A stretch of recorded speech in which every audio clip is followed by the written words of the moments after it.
Good morning, everyone. Welcome back to Beyond Breakfast. All right, we're in the middle of Rav Dessler, and we're doing Chanukah. I know it sounds a bit early to do Chanukah, but Chanukah is around the corner, and most of us don't really spend time preparing in a way that is meaningful. So this is what Rav Dessler says. He talks about the idea of Aliyah and Yeridah, a very important concept within Judaism, the concept of things that go up and things that come down. Grab a seat. He goes like this. He says that there are different modes of service with the Medregah of a person, meaning like depending on who you are and where you're at spiritually, that defines what your actual Avodah is. So for example, when you just start your Judaism, right, the small little things that you do have way bigger impact than as someone who's more advanced, someone who's spiritually knowledgeable about what he or she is supposed to do. They have different categories, different levels of effort need to be put in to ensure that you're actually keeping yourself on a higher spiritual level. Another example is as follows. Imagine for a moment you're going to the gym, right? You start at the gym, it's your day one, and you lift up a barbell, and it's 10 pounds. And you're doing 10 pounds, you're there every single time. You're doing your sets, right? You're pushing, you're pulling, right? But 10 pounds for 3 months doesn't get you very far. At some point, you're going to have to do something to increase the tension, something to ensure that there's a counterweight that allows your muscles to grow. And if you don't have that, you're stuck. You're not growing. And therefore, that is also true on not only is that true on a physical level, it is all the more so true on a spiritual level. Okay, so he says as follows. He says that there are three aspects of the soul. There's something called the Nefesh, Ruach, and Neshama. Okay, and those whose service is external, governed by habit and upbringing, may be said to serve God from their Nefesh. The Nefesh represents the lowest parts of what you are, the habitual aspect of your reality. If some degree of emotionalism is added, then you call that the Ruach. The Ruach represents your emotional part of who you are. This is still external. And one's emotions will decline with the extent that he gets accustomed to it. Meaning the more you do things in rote and habit, the less you feel emotionally connected to it, right? The first time you experience something, it's powerful, you feel it, and then in time, you kind of get diluted from it, right? So those whose service are inward and who make it their business to internalize every good idea that comes their way are set to serve with the Neshama. Therefore, Ruach, the Nefesh, Ruach, and Neshama represent these three different layers. The habitual way of connecting to God, the emotional way of connecting to God, which fades, and then there's the Pnimi, the most inner way of connecting to God, which is through Neshama, which means not only just hearing and feeling the ideas, but integrating and making those ideas real with you. So he says as follows. He says that there are those whose joy increases as time goes on, right? Rabbi Simcha says, I'm not sure why it sounds like a shuk in here right now. I can't compete with all the background noise. Rav Simcha Ziv observed that each time one impresses a lesson onto one's heart, the impression links up with those there before it, and they reinforce each other. And this is the cause of the constant progress one notes on those whose service of this mode. So he's quoting as follows. Mechila, I apologize for all the background noise. It's funny, it usually clears out right afterwards, but I guess this new setup, people are still hanging around. There is a way to compound your interest in your spiritual growth. And that's what I want. Compound interest is something that most people don't fully understand, right? Would you rather take $1 million right now or take a compounding, exponential growing penny that keeps compounding over 30 days? And I think that if you take a penny and you keep compounding it within 30 days, you walk away with something closer to like $7 million. You can do the math right now. We have you'll have Jacobi doing the math for us right now. All right, anyway, so you'll find yourself in a space where when we think about our spiritual growth, we don't think about how the small, little, consistent act over and over again have the greater impact than a large, one large swift change. So for example, like when what is it? Okay, $5 million, right? When you compound a penny for 30 days, you get, what is it? You keep doubling it within 30 days, you get $5 million, right? But it's easier to think that I want the $1 million up front. You don't see the value of the small drop of the penny doubling every single day for 30 days. And what that does in terms of our growth. The same is true for ourselves. You could have one great tefillah a month, That's amazing. But if it's not consistently compounding on itself, you're doing something wrong to your spiritual growth.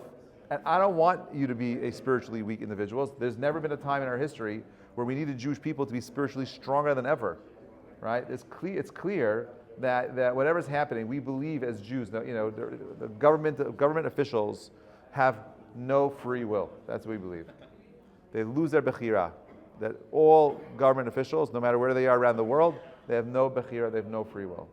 And therefore, once these guys come to power, they're there as the puppets of Borei Olam, of God. God is pulling their strings, and whatever is happening as a result of God's will. I actually Googled, I ChatGPT to search for, find me historical figures and their responses to newly elected anti-Semitic officials throughout history, and show me what they said. And I just did it this morning. I have there's so much to see. I couldn't even read any of it. It was just too much. But it was just shocking, and how many times in history. And the coolest part, what's so interesting is in 1933, when Hitler first came to power, there were hundreds of articles and letters written by Jews to other Jews about what we don't know what this really means. We know something is bad here, but there's no way for us to begin to imagine where this is going to go, right? Something so we don't know. We just don't know where it unfolds into.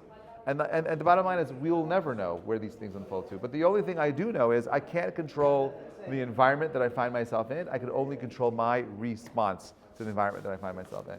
And now the question is, what's going to be our response to this? Am I going to go out and burn down mosques? Am I going to go out and and protest and block streets and roads? What are we doing? And if we as Jews understand that the chitzoni, the external things that we do, it's important to do something, but the real avodah of this time is a pnimi, an inner work, an inner avodah. When it comes to the simple things, for example, what does it mean to be a son or a daughter? What does it mean to be a brother or a sister?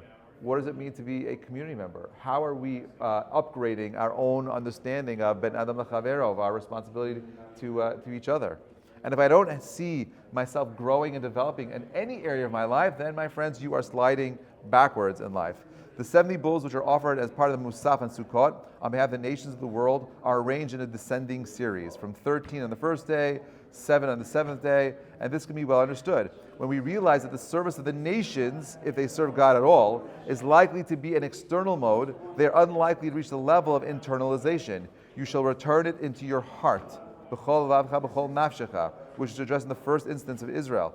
Their offering reflects this by its descending order. The reason why we bring the bull offering on Sukkot for the 70 nations, it goes from 13, 12, and so on and so forth, all the way on to 7, is because we see that their own avodah is one that is superficial at best. Because we said earlier that if it's real avodah, it should be joining and doubling every single time you're growing. But that doesn't happen on Sukkot. When we do the offerings for the nations of the world, we're doing it in reverse order, in a declining order, because that is their nature of their avodah. They'll come in pumped, they'll sell you whatever they want to sell, and then eventually they kind of slack off, descending. That's not our avodah. We want our avodah to be an ascending avodah. And this explains the well-known dispute between Beit Shammai and Hillel regarding the number of Hanukkah lights to be lit each night. Whether they should be lit over 8 days in ascending order, from 1 to 8, or descending order from 8 to 1. That's the machloket. Do we do 1 to 8 or 8 to 1? Do we light all candles the first night? And we say no. The avodah that we're posek like Beit Hillel, and say no. We're going to start with 1 on one night, 2, and keep growing and doubling, compounding the light, because that's how you develop and grow spiritually. This issue was whether, the sages ordained the choicest mitzvah in accordance with the service of the inward ones, whose joy increases from day to day. Ma'alim bekodesh bekdusha. What's that? Ascending in sanctity. Exactly. In accordance with the service of the average Jew, whose emotions are at their height on the opening day, and the drop-off as days left in the festival successively decrease. This also corresponds to the order of the Bol Sukkot as explained above. So here you have Rav Dessler talking about this one idea, right? Like we said this yesterday. How do I make sure that day 1 of Hanukkah has the same level of intensity, meaning, and emotion as day 8? What is your strategy for building upon it? So for me, in general, I love Hanukkah. I remember my first Hanukkah my first Hanukkah having kavanah, I was 19 years old. it was the first time I made a bracha. The first time I really sat by the candles. I put out a book. I wanted to read some Torah Shabbat, Torah Shabbat Peh. I did a whole entire seder, and then I remember thinking about it. I remember thinking about how I was going to one day have a chance to sit and sing with the candles with my children and tell the stories, and every single night try to do something where I am bringing these concepts of adding light into a world of darkness, bringing more depth into a world of superficiality, my actions, my choices. How am I going to make it real?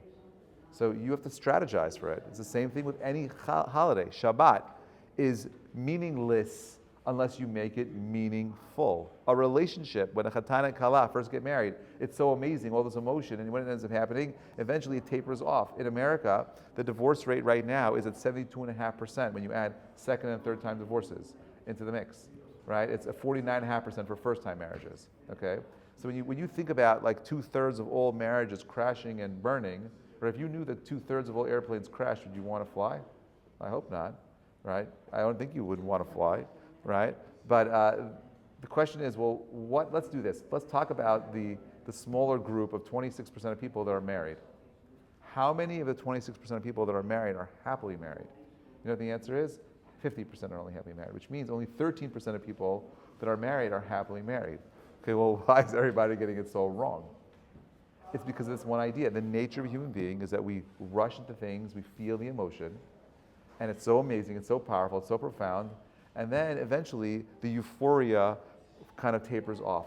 You have what we call the Shana Rishonah, so amazing, right? And then in year 2 and 3, you're fighting and arguing and you're making up, but you're still living off the euphoria of year 1. And then year 4 and 5, you realize that this is no longer sustainable. Year 5 and 6, you fight and you don't want to resolve it. Year 6 and 7, you get divorced. It's over. 7 years. That's all it takes. Most marriages end within 7 years, and it's the same pattern over and over again. It doesn't stop. What's that? Most get remarried within 5. Whatever the numbers are. I'm just saying, like the numbers are crazy, and therefore, in the same way that if we're not mitaken, how we think about ourselves spiritually, how we grow spiritually, right? The same exact superficiality follows you in every other area of your lives, whether it's personal, whether it's in business, whether it's spiritual, whether it's physical, whatever it is, it's going to follow you everywhere. And therefore, what Rav Dessler wants is he wants you to be a spiritual ninja. He wants you to be at the top of your game, because at the end of the day, to be a Jew means to be a peak performer that wants to live a life of excellence. So how do we get to excellence? Well, that depends on whether or not you want to live in a world of ascent or descent. B'ezrat Hashem, tomorrow we'll talk about some of his responses and his mahalach to overcoming that natural feeling of descent and to truly live in a world of ascent. Have a great day, everybody.